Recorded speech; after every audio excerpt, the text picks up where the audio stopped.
అండి. హల్లెలూయా. నూతన సంవత్సరంలో మంచి మాటలు వినాలని ఆశతో ఉన్నారండి? ఉన్నారా? ఒక 10 నిమిషాల పాటు దేవునికి మహిమ కలుగును గాక. ఆ తదనంతరం మనము తదుపరి కార్యక్రమాలలో ముందుకు మనము కొనసాగుదాం. ప్రభువారు అనేక అద్భుత ఆశ్చర్య క్రియలను నమ్ముకున్నటువంటి బిడ్డల ఎడల చేయగలిగినటువంటి దేవుడుగా ఉన్నాడు. అదే మాట లేఖనాలలో పౌలు గారు అంటున్నారు కదా, రోమా పత్రిక 8వ అధ్యాయము 28వ వచనాన్ని గనక మనం చూస్తే పౌలు గారు అంటున్నాడు, దేవుని ప్రేమించు వారికి అనగా ఆయన సంకల్పము చొప్పున పిలువబడిన వారికి మేలు కలుగుటకై సమస్తమును సమకూడి జరుగుచున్నవని ఎరుగుదుము. మేలు కలగటానికై సమస్తము ప్రభువారు సమకూడి మనకు, మన కుటుంబాలకి జరిగిస్తాడు. ఎవరికంటే పుల్లరా? దేవుణ్ణి ప్రేమించు వారికి. ఆమేన్. దేవుణ్ణి ప్రేమించు వారికి. నిజమైన పుల్లరా? దేవుణ్ణి ప్రేమించాలంటారా? ప్రేమించాలండి. ప్రేమించకపోతే మనం మంచిగా ఉండం. ఎందుకు దేవుణ్ణి ప్రేమించాలి అని గనక ఆలోచన చేస్తే పౌలు గారు అంటారు, కొరింథీయులకు రాసిన మొదటి పత్రిక 16వ అధ్యాయము 22వ వచనాన్ని ఒకసారి చూడండి పుల్లరా. ఎవడైనను ప్రభువును ప్రేమింపకుంటే వాడు ఏమవుతారంట పుల్లరా? శపించబడతారంట. అనగా ప్రతి వారు ఎవరిని ప్రేమించాలంటే ప్రభువుని ప్రేమించాలి, దేవుడిని ప్రేమించాలి. ఇన్ని సంవత్సరాల పాటు దేవుని కృప ఎరిగి ఉండి కూడా అనేక మంది ప్రభువుని ప్రేమింపకుండా వెనకడుగు వేస్తూ ఉన్నారు. మరి ప్రభువుని ప్రేమించేటటువంటి వారికి సమస్తము సమకూడి జరుగుతాయి కదా. ఆమేన్. సమస్తము సమకూడి జరుగుతాయి అని తెలిసి కూడా ప్రభువుని అనేక మంది ఇంకనూ ప్రేమింపకుండా ఉంటున్నారు. 24వ సంవత్సరం వరకు కూడా అనేక మందికి దేవుని ప్రేమ అంటే ఎరుగకనే ఉన్నారు పిల్లారా. కానీ లేఖనాలు మాట్లాడుతున్నాయి, దేవుని ప్రేమించు వారికి అనగా ఆయన సంకల్పము చొప్పున పిలువబడిన అందరికిని, ఆయన ఉద్దేశము ప్రకారము పిలువబడినటువంటి అందరికిని, దేవుని ప్రేమించిన వారికి, ఉద్దేశము ప్రకారము పిలువబడిన వారికి అందరికీ కూడా మేలు కలగాలి అని దేవుని ఉద్దేశమై ఉంది. ఇప్పుడు దేవుని ప్రేమిస్తే వచ్చేటటువంటి ఆ ప్రతిఫలం ఏంటంటే మనకేం కలుగుతుందంటే పుల్లరా? మేలు కలుగుతుంది. ఏ పరిస్థితులు అననుకూలంగా ఉన్నా మేలు కలుగుతాయా? నిజమే కలుగుతాయి పుల్లరా. మేలు కలుగుటకై సమస్తమును సమకూడి ప్రభువే జరిగిస్తాడు. ఆమేన్. పరిస్థితులు అననుకూలముగా ఉన్నా, నీకు నాకు వ్యతిరేకంగా ఉన్నా, నీవు దేవుని ప్రేమిస్తున్నాం కాబట్టి, మనము దేవుని ప్రేమిస్తున్నాం కాబట్టి, ఆయన సంకల్పము ఉద్దేశము ప్రకారము మనం పిలువబడి ఉన్నాము కాబట్టి సమస్తము సమకూడి ప్రభువారు మన ఎడల, మన కుటుంబ బిడ్డల ఎడల నిత్యముగా ఏం చేస్తారంట పుల్లరా? జరిగిస్తారు. కాబట్టి 25వ సంవత్సరంలో ప్రభువుని ప్రేమించటం మనం బహుగా నేర్చుకోవాలి. ప్రభువుని ప్రేమించకపోతే వారు నిత్యముగా శపించబడతారు పుల్లరా. ప్రభువుని ప్రేమించాలి. మన సొంత వారి కంటే కూడా ఎక్కువ ప్రేమించాలి. మా తల్లిదండ్రుల కంటే, భార్య, యజమానుడు, బిడ్డలు, కుమారులు, కుమార్తెలు, మనో సంతానం వారందరికంటే ఎక్కువగా ఎవరిని ప్రేమించాలండి? ఆమేన్. ఎక్కువగా ఎవరినంటే పుల్లరా? దేవుని మనం ఎక్కువగా ప్రేమించాలి. ఎక్కువగా ప్రేమించే వారికి సమస్తము సమకూడి జరుగుతాయి. అలా మనకు ప్రభువు అనుగ్రహించును గాక. అలా జరగాలంటే దేవుణ్ణి ప్రేమించడంతో పాటుగా మనం ఏం చేయాలంటే పుల్లరా, యెహెజ్కేలు గ్రంథాన్ని కనుక ఒకసారి చూస్తే 44వ అధ్యాయము 6వ వచనాన్ని ఒకసారి మనం చూద్దాం. దేవుని ప్రేమిస్తే సమస్తము జరుగుతాయి అని మనం చూసాం. అక్కడ రాయబడుతున్నటువంటి మాట ఏంటంటే 44వ అధ్యాయం 6వ వచనం, తిరుగుబాటు చేయు ఇశ్రాయేలీయులకు ఈ మాట ప్రకటింపుము.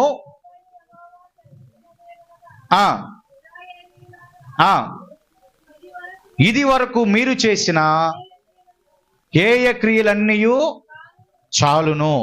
తన జనులతో దేవుడు చెప్తున్నటువంటి మాట, లేదా స్వరక్తమిచ్చి యేసుక్రీస్తు ప్రభువారు కొనినటువంటి సంఘముతో చెప్తున్నటువంటి మాట, సర్వ మానవాళికి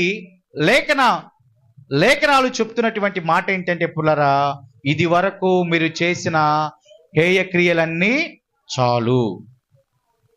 అంటే దాని అర్థం, ఇది వరకు చేసిన చాలు, ఇక మీరు ఆపివేయాల్సినటువంటి అవసరం వచ్చింది. దాన్ని మీరు ఏమాత్రం కూడా కొనసాగించవద్దు. కొనసాగించేటటువంటి వారికి పెట్టిన పేరేంటంటే తిరుగుబాటు చేసేవారు. ఎవరండి వారు? హేయ క్రియలన్నీ కూడా కొనసాగించేటటువంటి వారందరూ కూడా ఎవరంటే తిరుగుబాటు చేసేవారు. ప్రభువుని ప్రేమించే వారికి, తన సంకల్పము చొప్పున పిలువబడినటువంటి వారందరికీ సమస్తము సమకూడి మేలు జరుగుతుంది అని ప్రభువు వారు సెలవిస్తా ఉంటే, ఇంకా పుల్లరా ప్రభువుని ప్రేమింపకుండా తిరుగుబాటు చేస్తూ ఉన్నారే, లేదా హేయ క్రియలు జరిగిస్తూ ఉంటున్నారే, లేదా ప్రభువునకు ఆయాసకరమైనటువంటి పనులను చేసేటటువంటి వారితో లేఖనము మాట్లాడుతున్నటువంటి మాట ఏంటంటే, మీరు చేసిన హేయ క్రియలు ఇక చాలు. ఏంటంటే ఇక చాలు.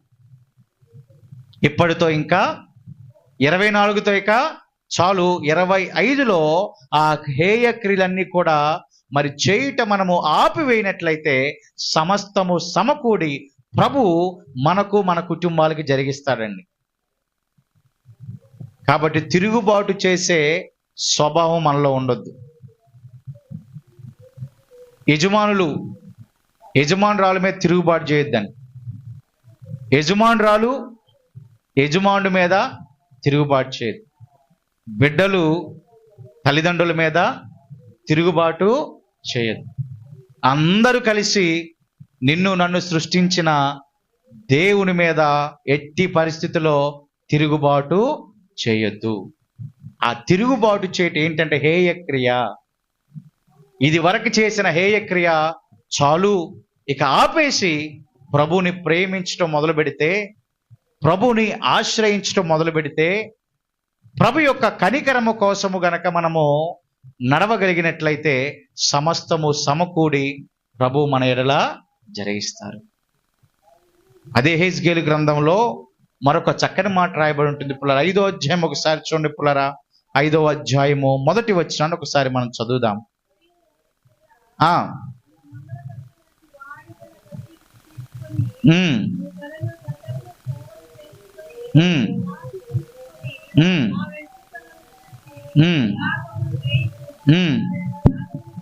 పదకొండవ వచనం చదవండి పుల్లరా. అదే అధ్యాయం 11వ వచనం.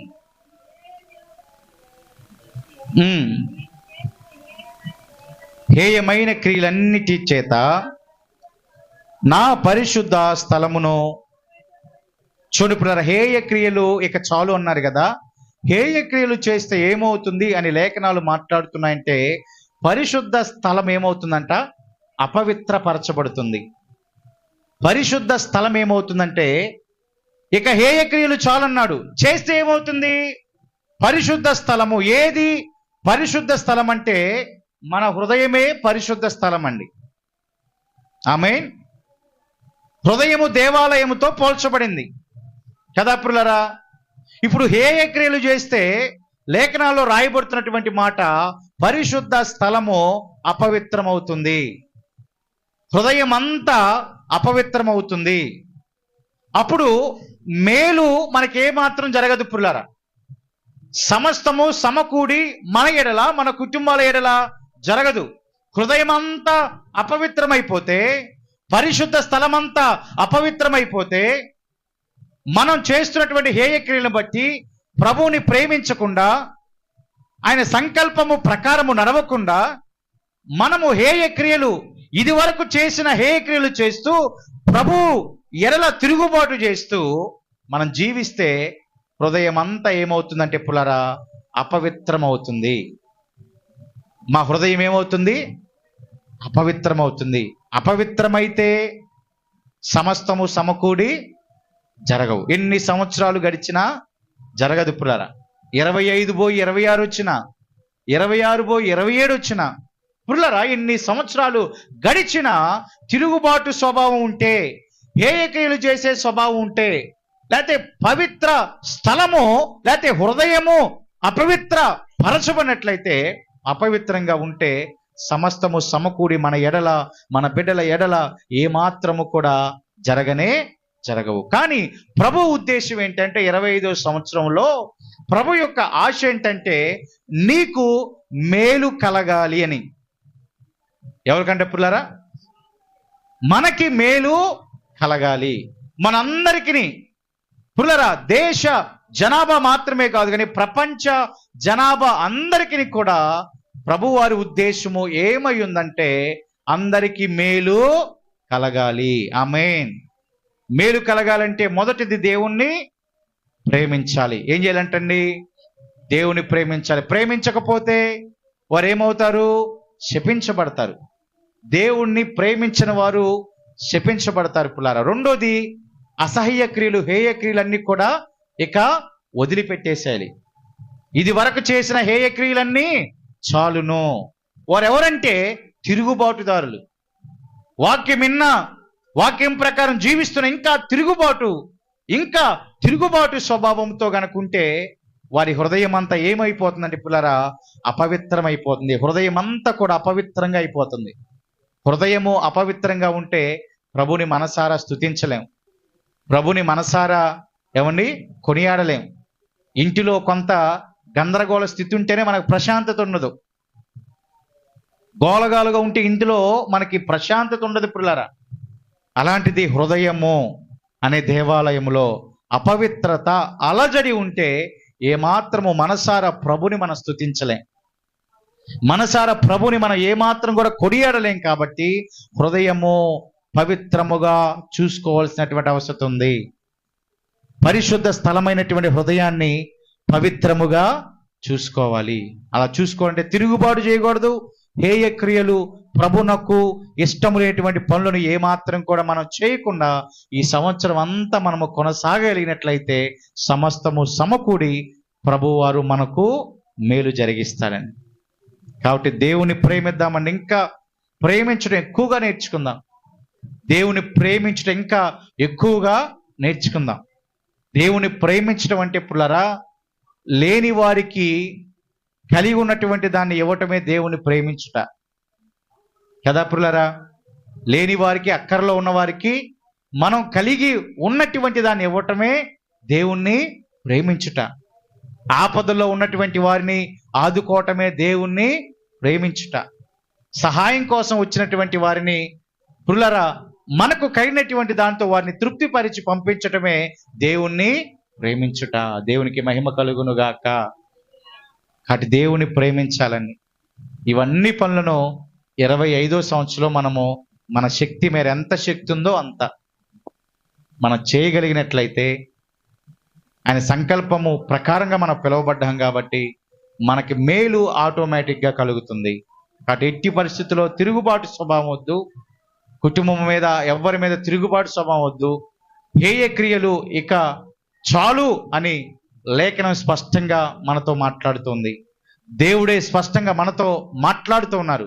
ఇది వరకు చేసిన హేయ క్రియలు చాలు, తిరుగుబాటు ద్వారా ఇక చాలు, ఇక చెయ్యొద్దు, ఆపేసేయండి, నన్ను ప్రేమించండి, నా సంకల్పం ప్రకారంగా నడవండి, మీకు మేలు కలుగుతుంది, మీకు దీవెన కలుగుతుంది, సమస్తము సమకూడి ఆయన జరిగిస్తాడు. కాబట్టి అట్టి కృప దేవుడు మనకు అనుగ్రహించునుగాక.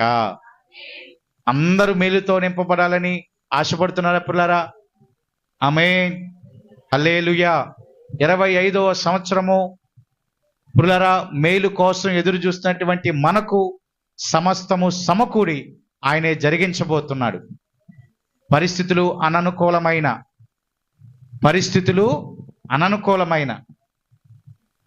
పరిస్థితులు వ్యతిరేకమైన ఆయనే జరిగిస్తాడు. ఒకరోజు మీకు ఒక మాట చెప్పాను కదా పిల్లరా, నాకు గడిచిన సంవత్సరం 2 కిడ్నీస్లో స్టోన్స్ ఉన్నాయి. 2 కిడ్నీల్లో, ఒక కిడ్నీలో 3, మరొక కిడ్నీలో 3, మొత్తం 6 ఉన్నాయని నాకు కూడా తెలియదు. 6 ఉన్నాయండి. ఏంటబ్బా పెయిన్ వస్తుందని నేను టెస్టింగ్ కోసం వెళితే ఆ టెస్ట్ చేసిన తర్వాత చెప్పారు కదా, అయ్యా 2 కిడ్నీలో స్టోన్స్ ఉన్నాయి, ఒక్కో దాంట్లో 3 ఉన్నాయన్నారు. షాక్ అయిపోయా నేను. మరి అది కరగవా అంటే కరగవని చెప్పాడు. మరి ఆపరేషన్ చేయాలా? ఆపరేషన్ చేసే అంత సైజు కూడా లేవని చెప్పారు.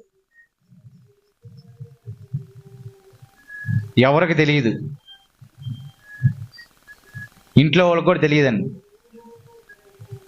సుమిత్రమ్మకే తెలుసు. సరే మన కోచింగ్కి వెళ్తా, మళ్ళీ అక్కడికి వెళ్ళి ఇబ్బంది పడేది ఎందుకు, ఒకసారి మళ్ళీ హెల్త్ అంతా చెకప్ చేసుకుని వెళ్తే బాగుండు కదా అని ఆలోచన చేసి ఆ కోచింగ్కి వెళ్ళేటటువంటి ముందు దినాల్లో వెళ్ళి మరలా సిటీ స్కాన్ తీయించుకున్నాను. సిటీ స్కాన్ తీస్తా ఉన్నాడు డాక్టర్ గారు, తీస్తా ఉన్నాడు. అటు తిప్పుతున్నాడు, ఇటు తిప్పుతున్నాడు, ఆయనకేం కనబడతలేదంట. అటు తిప్పుతున్నారు, ఇటు తిప్పుతున్నారు, ముందుకు తిప్పుతున్నారు, వెనక్కి తిప్పుతున్నారు. నాకేమో టెన్షను, అంటే అలా చేస్తానికి ఎక్కువ ఏమైనా కనపడుతున్నాయేమో, ఇంకా అన్నీ పరిశీలించాలేమో అని నాకేదో లోపల ఒక ఆందోళన. సరే బయటకు వచ్చి, ఏంటి డాక్టర్ గారు, ఏంటి మరి ఎంతసేపు, ఏంటి ముందుకు తీసుకెళ్తున్నారు, వెనక్కి తీసుకెళ్తున్నారు? సిటీ స్కాన్ అంటే తెలుసు కదండి, రౌండ్గా ఉంటుంది, లోపల పంపిస్తారు, ఆ మిషన్లోకి పంపిస్తారు కదా. సరే నాకు ఎందుకో డౌట్ వచ్చి మరి ఏంది పరిస్థితి ఏంది అడిగితే, అది వరకు తీసింది ఆయనే, ఉందని చెప్పింది ఆయనే. అయ్యా మరి మీరు అది వరకు ఉందని చెప్పారు కదా, ముందుకి వెనక్కి తిప్పడానికి కారణం ఏంటంటే, ఎంత చూసినా ఈ 2 కిడ్నీలో నాకు ఒక్క స్టోన్ కూడా కనపడతలేదు, అందుకని నేను ముందుకి వెనక్కి ఒకసారి చూసి అంతా పరిశీలిస్తున్నాను, నాకు ఎక్కడ కూడా ఒక స్టోన్ కూడా కనపడలేదు. అదే రిపోర్టు దేవుడు నాకు అనుగ్రహించాడు. దేవునికి మహిమ కలుగును గాక. ఎంతో ఆందోళన, ఎంతో వేదన, మళ్ళీ అటు వెళ్తే ఇబ్బంది పడతాను, అంత మళ్ళీ ఆందోళనకరంగా ఉంటుందని ఒకసారి అంతా టెస్ట్ చేసుకుని వెళ్తే దేవుడు నా ఎడల తగిన కృపను చూపాడండి. కాబట్టి ఆయన ప్రేమించే వారికి సమస్తము సమకూడి జరుగుతాయి, మనకి జరుగుతాయి.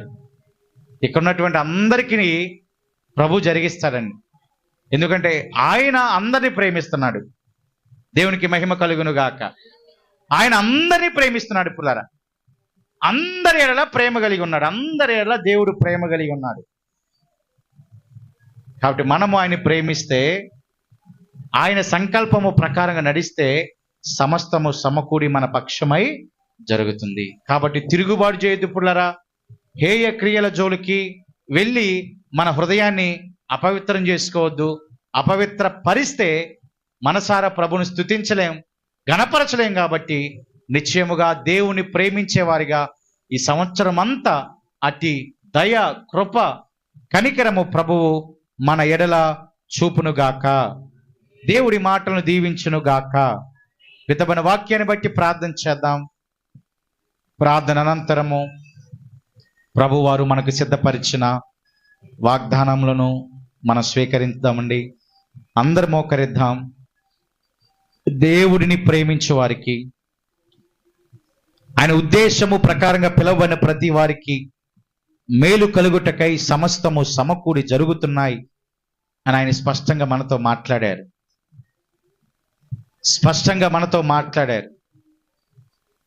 మనము దేవుని ప్రేమించే బిడ్డలుగా, ప్రభుని ఆశ్రయించే బిడ్డలుగా, ఏమాత్రము తిరుగుబాటు చేయకుండా, ఏమాత్రము హేయ క్రియలు చేయకుండా ప్రభువుని ఆరాధించేవారిగా, ప్రేమించేవారిగా, ఆయన ఆజ్ఞల ప్రకారం నడిచేవారిగా మనమందరము కూడా మలచబడినట్లుగా ప్రార్థనలో ముందుకు కొనసాగుదాం. జీవాధిపతి, పరిశుద్ధుడా, మహోన్నతుడా, ఘనమైన దేవా, మీ నామానికి వందనాలు, మీ నామానికి స్తోత్రాలు చెల్లిస్తున్నాం. ఆయన నూతన సంవత్సరపు మొదటి గడియలలో నా ప్రభువా, దీవెనకరమైన మాటలు మాతో నా ప్రభు మాట్లాడినందుకై మీకు స్తోత్రాలు. మేలు కోసము, మేలు జరగటానికి సమస్తము సమకూడి జరుగుతాయి అని మమ్మల్ని బలపరిచారు. పరిస్థితి అననుకూలమైన పరిస్థితి, ఏ విధమైన ఆందోళనకరమైన